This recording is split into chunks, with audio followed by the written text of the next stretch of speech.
Hey everybody, my name's Phil, and this is going to be my first uploaded battle report for Infinity the game. I hope you have a little patience with me. I'm just new to this, and I'm hoping that I will only get better at it in the future. So today I was playing a game versus my friend.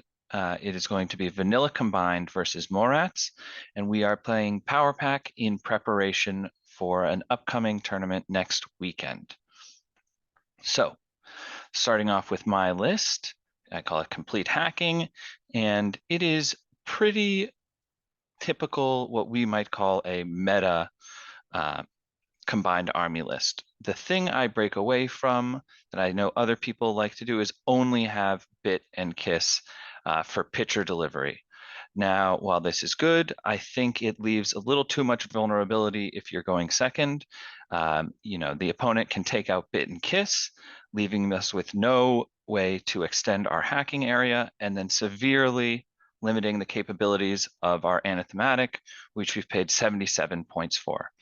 So by having the Dartok, I have more ways to deliver pitchers. And sure, the opponent could just kill my missile bot, and then I wouldn't be able to do guided, but it is what it is. You can only do so much. Things that I feel are actually missing from this list is you can see I have a Q drone, which I think makes the game much easier to play. However, I do not have an engineer.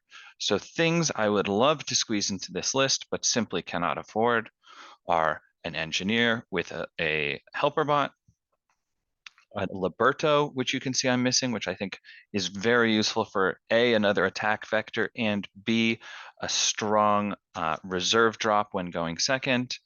As a defensive tool, I wouldn't mind having another Dadarazai either. One interesting thing about not having the engineer, though, usually when I'm playing with a total reaction bot, I do have an engineer with a helper bot. And that means that I want to place my Q drone or TR bot close to either the engineer or the helper bot. By not having either of those, it allows me the freedom to place my TR bot as a reserve. So that is about that list.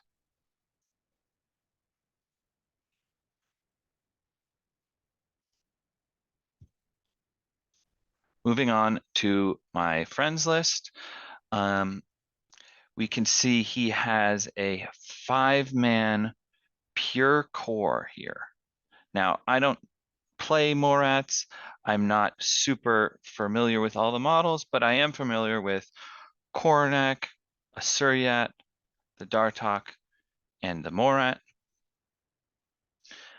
This 5-man pure core is really his shooting capabilities. With that Suryat, the 8 has tack aware, which is nice, BS13, which is fine in a pure core, BS16 is very effective. And you can see it has a Tinbot, which will be a nuisance to me in this game, which you will see when we get in. One thing about this pure core that I don't really like is the Kurgat engineer. We discussed this later. The engineer is nice to have. The Panzerfaust +1 damage is scary. We can see he has a Harris of a Kaitok, 2 Kaitoks, 1 HRL, one what I would call, regular with just the Flame and Spear Chain Rifles heavy pistol, and 1 paramedic. I think this is a really great Harris.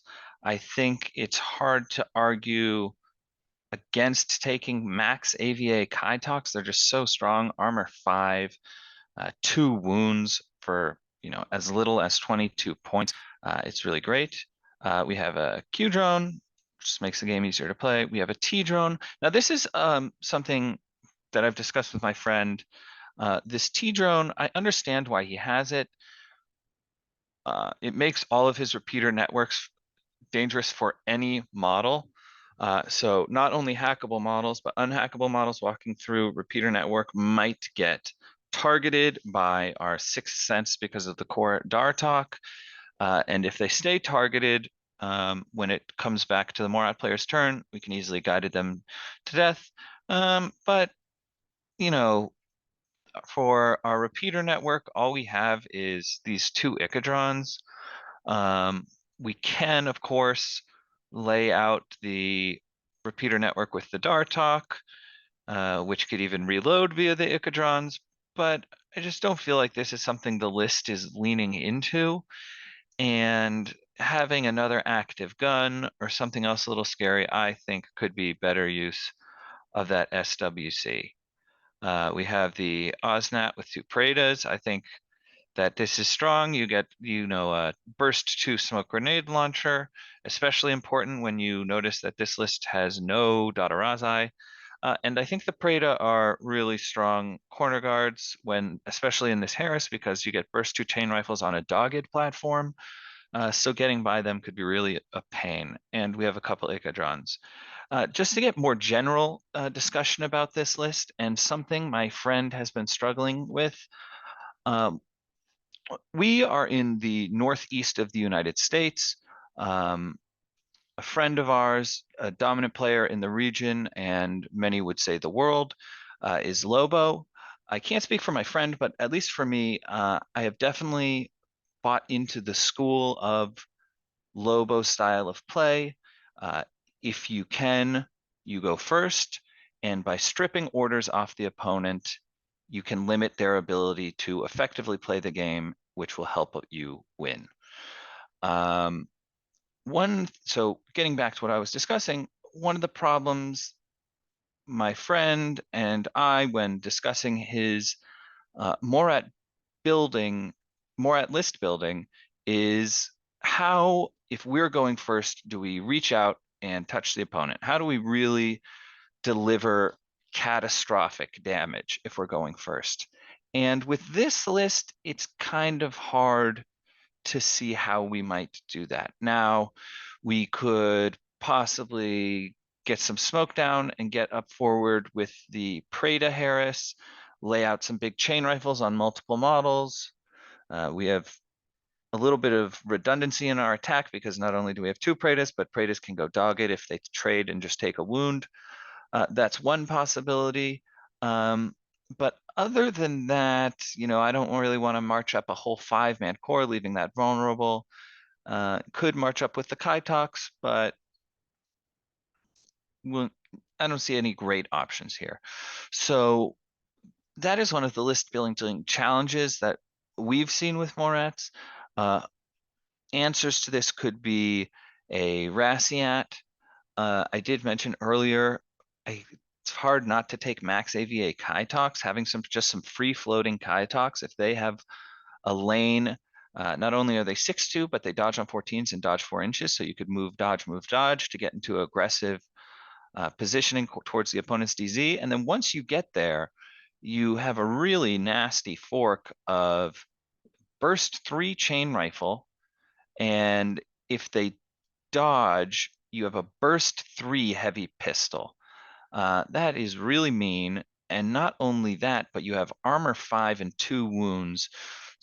So you may survive a 1-1 trade and just keep going. So I think aggressive Kaitox are really good. And then also not having Dadarazai in the list, I think, is a little rough. That would be a good option for an attack run if maybe the opponent's hacking network is in the way and we can't simply march up with Kaitox. So getting into the game, as I said, I'm a bit new to this, so I forgot to take pictures before the game started, but I took some a little into the game. So let's look at deployment. So like I said, we're playing Power Pack. This is, I forget if this is after turn 1 or just after my top of the round, but we can look at the deployment I have on my left side of the table. So what we have is we have Bit and Kiss here prone. You can kind of see Bit's repeater deployed here. You can see the bull track is over here. This was actually my reserve drop, which ended up going here. And you can see I have our drone here kind of watching a little bit. We have an Imatron here that failed its jump, and we have a Taiga here, not quite seeing down this way, it's got a line more like this. And that is because I am a little scared of a Rasyat. So that's my left side and my reserve drop. And if we go to the right side of the table, this is a little off because it's after some action. So this actually must have been at the bottom of one.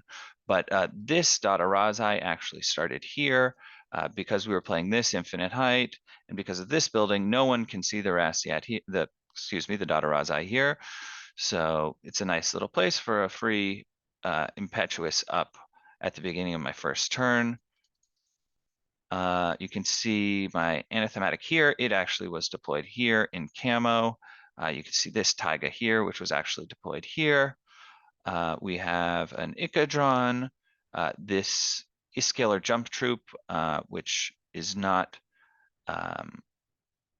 what it is. It's actually a Dartok. My turret, you can see these are actually placed close enough so that they could probably both be hit by a template, which was a mistake on my part, but didn't end up getting punished. We have my prone missile bot, my standing Q drone, and another R drone down here. So that's my deployment. If we get into my friend slash opponent slash enemies deployment. So this is a little late, as I said, so some things are missing, but we have his 5-man core. There was a Dadarazai here. This is Kornak. He has a wound on him now. Suryat HMG. This must be that Kurgat. And this is the Morad. I believe it was a forward observer. T-drone here. Ikadron here. This Osnat was here. And there was a total reaction bot here, and the Praedas that are now over here were kind of deployed somewhere in this area, kind of in the open, but I didn't end up sending any orders to get after them. So that is that side of the table. On his other side of the table, we have, sorry for the spoilers here, but so we have a Morat paramedic here. We have a Kaitok HRL, and there was the vanilla, let's call it Kaitak, right here, but he is no longer. This kind of hard to see, but that is his turret. And then here we have an Ikadron. Oh, okay. So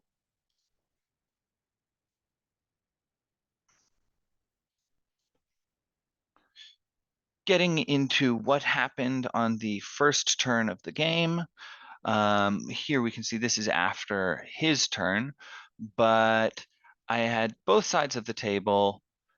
This was like weird power pack deployment. We both had a little bit of trouble deploying, but to start things off, I just impetuous this Sarazai, no one can see him.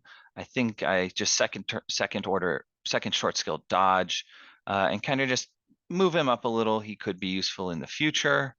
I believe that is the only impetuous that I use that turn because I am still scared of the Rasyat. So I want to keep those Taigas in a place where if the Rasyat drops down, can put a chain colt on him, possibly just kill it as soon as it drops. I know that's not some risk my opponent would be willing to take, and if he does, well, could very well die. So worth it on my part. So first order of the game after my impetuous, like I said, I did place my bull track here. Yeah, you can tell it's the old Cascuda. I love the model. The wings kind of make sense for super jump, and I think it's a heck of a lot cooler than the bull track. So that is my bull track proxy. So I reserve placed it up here. My opponent's reserve was the Q drone. I was a little nervous. He might put it like up here, or he couldn't put it back here because the paramedic was blocking it. It wouldn't be able to get cover, but he ended up placing it on the other side of the table. So first thing I do is use its TAC aware order, take a face-to-face with the Kaitok. I believe I'd only put one wound on it. And after using the TAC aware, I figure this will be a problem I might deal with later. I think my juicy opportunity for a good alpha is on the other side of the table. So what do I do? We are going to use guided. Um, Not going to have a discussion about guided. Is it fun or is it not? Nerf it, whatever. But I am trying to play the strongest vanilla combined list I can make.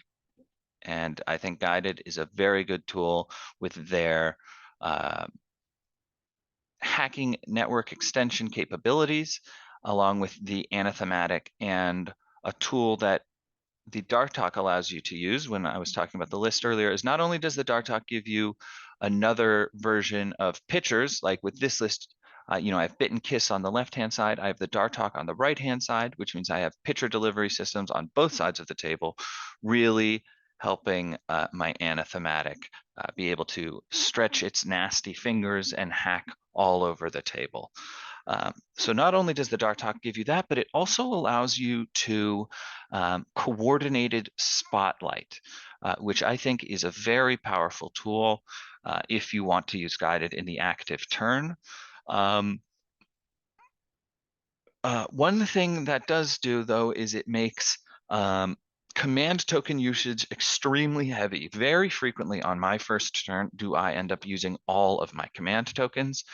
That's true of a lot of games in the past. That will also be true of this game.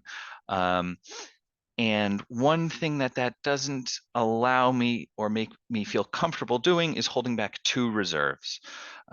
I could see very frequently a combined player might hold back both their bull track and bit and kiss so that they can choose where they put their pitchers after seeing all of the opponent's models.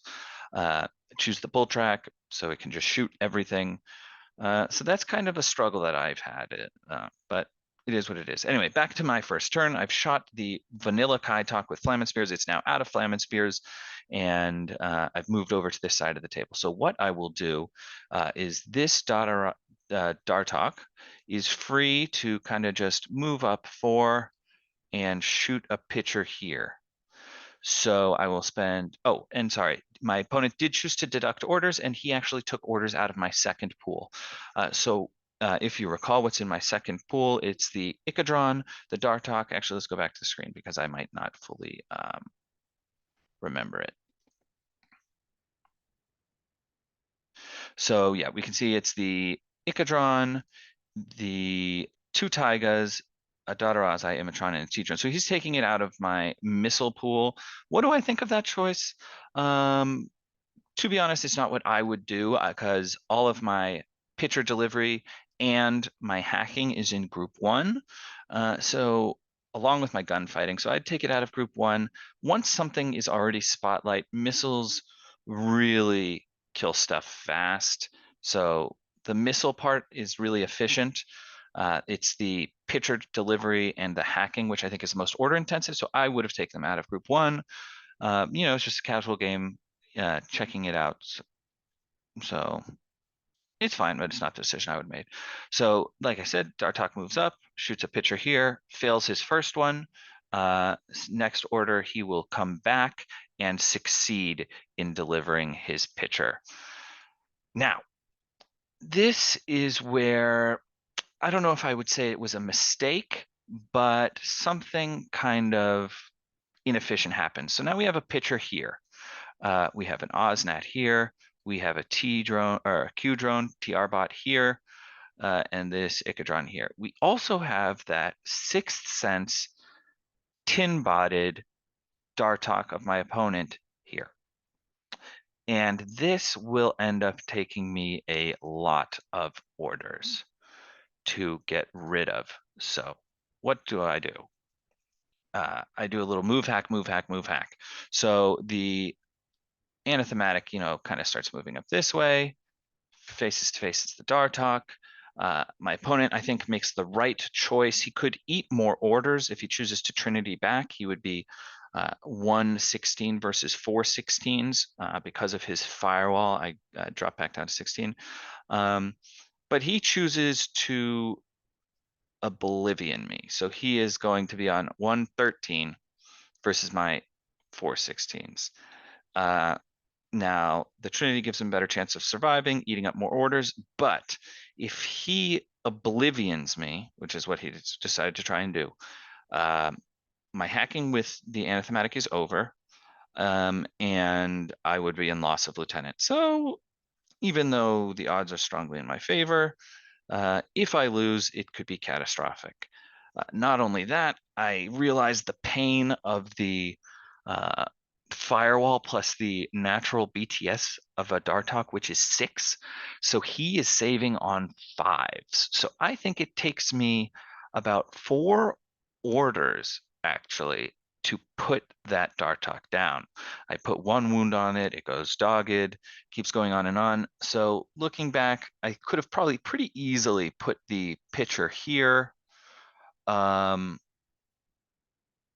and not have to have dealt with the Dartok. I was overconfident. I didn't realize they had natural BTS of 6 plus 3, 9.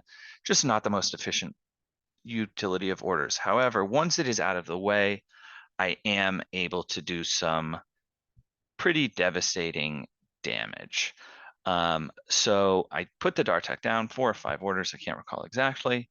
And then we can get to everyone's favorite, the nasty guided spotlight. So if maybe you guys have thought of this already when I was talking about this deployment here. We have the Q drone and the OSNAT and the Icadron here. I decide to command token, coordinated order.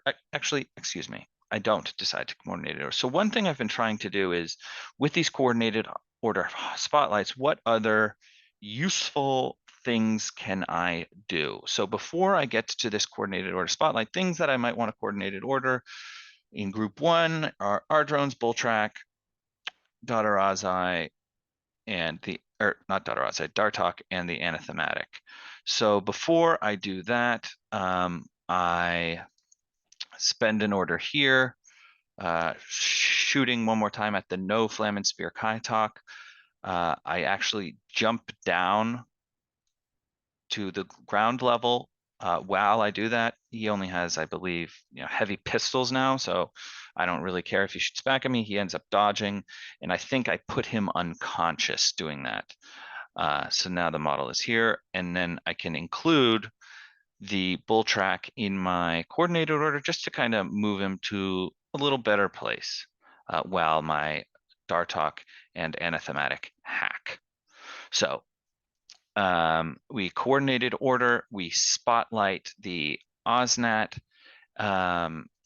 having the 2 hacker spotlighting versus the 1 reset really helps your odds in getting the spotlight off, and I spotlight it on the first attempt. Next, we start raining missiles. I shoot 1 missile at the OSNAT. It successfully dodges. However, I do hit the missile, rolling below my success value, and that means the Icadron and the Q drone, which both fail their dodges, take a missile. The Q drone takes 3 wounds all the way to dead, and the Icadron goes into double unconscious. I'm happy with that. And now I'm left with a decision. I've got a couple more orders in group 1, a couple more orders in group 2. I could keep raining missiles on the OSNAT, or I could guided the Lieutenant Cornac. Now, if I guided the OSNAT, not only will I kill the OSNAT, but also the Praetas will become unlinked and become irregular orders. I think looking back, that might have been the right thing to do. But I really want to deliver devastating damage, and I get greedy and go for the Cornac. So we coordinated order again, and successfully spotlight Cornac. I can't remember if I shoot 1 or 2 missiles at him. But the time I do hit him, he makes 2 of the 3 saves, goes into NWI. So the greed did not pay off here. I have something like 1 order left, and I use that on the bull track to just kind of scoot out over here and take out the Vanilla Kaitok's unconscious body, because he does have that paramedic back here, which I don't want to bring the Kaitok back up. So that's the end of my turn. Done a good amount of damage, and I am confident in my ability to survive the crackback. Now, here is where my opponent gets quite unlucky. Not yet, but he will get unlucky on his turn. So, first things first, he knows he needs to deal with the repeater here. So he activates his Preda, whatever the thing that holds the Preda together called Harris. Puts 2 chain rifles on the repeater. It goes down in the process. The Dartok and the Anthematic try to spotlight each of the Preda, which are over here. One of them gets spotlit, the other one, I believe the Dartok fails. Next, the Osnat kind of slices the pie as to not see my TR bot. So it, kind of sees a line like this and drops a smoke. Next, he moves forward with the Predas. They kind of move forward. They move, which gives Bit a free shot with an adhesive launcher from way downtown, successfully gluing one of the Predas. Dadaraza is kind of dodging around here. He spends another order. The Predas come up, and he lays a chain rifle here and here. So one on the Dadarazai, one on the Q-drone. They both dodged. I believe this is the last order in his group. And they both successfully dodge. We kind of talked about this decision a little bit. It wouldn't have ended up mattering because the Q-drone successfully dodged, but I think I would have put both chain rifles on the Q-drone. It's such a pain in the butt. Just take it out.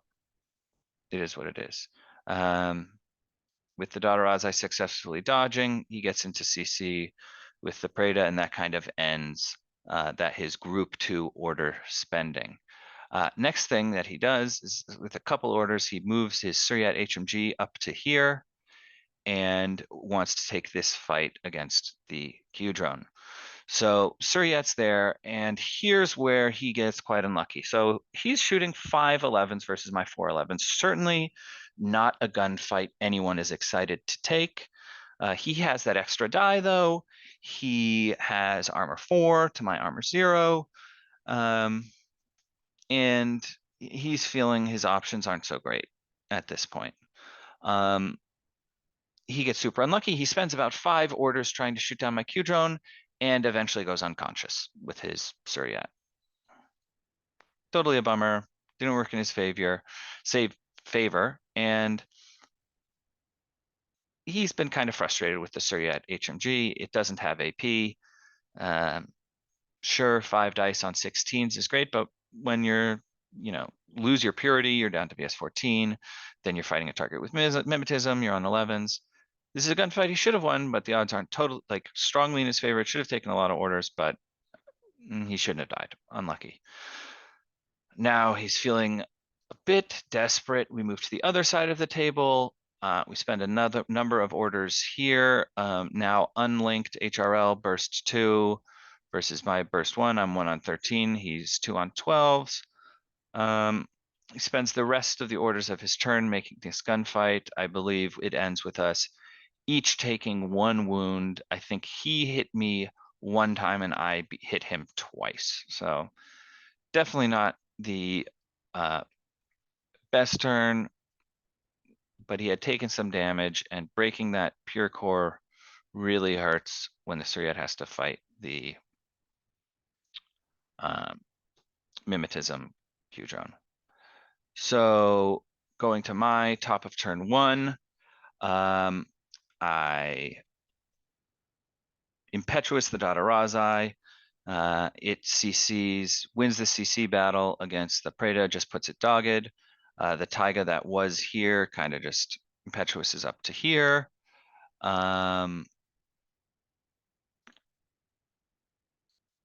If we go to the other side of the table, You can see this Taiga, he actually used, I think this Taiga actually used its Impetuous both turns, so it has ended up here. And I actually, the one that's kind of down in this corner, I've seen 15 models. I'm not scared of the rest yet. I'm not really scared of my opponent's ability to crack back at me at this point. I have my full order pool going into top of turn one. It kind of just impetuouses forward a little bit.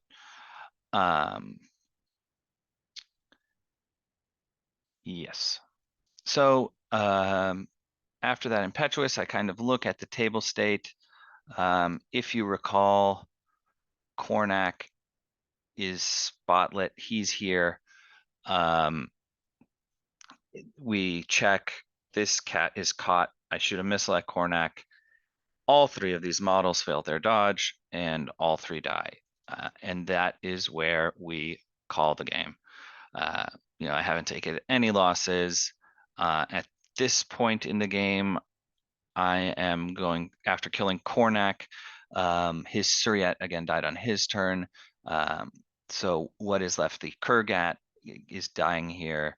The Forward Observer and Cornac all die. At this point, I'm really just playing the mission and doing retreat calculations. Don't want to put him in retreat and not win the game. I probably, doing retreat math, probably could just put him in retreat and do the mission on this top of turn one, ending the game.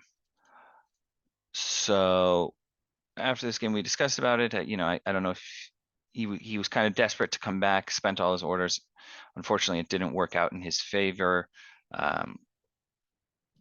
Little oversight about the spotlit Cornac, and that's the game. So yeah, this is my first take on the battle report. I hope you guys enjoyed it, and I hope in the future they'll be even better. Thanks so much for watching, and see you guys next time.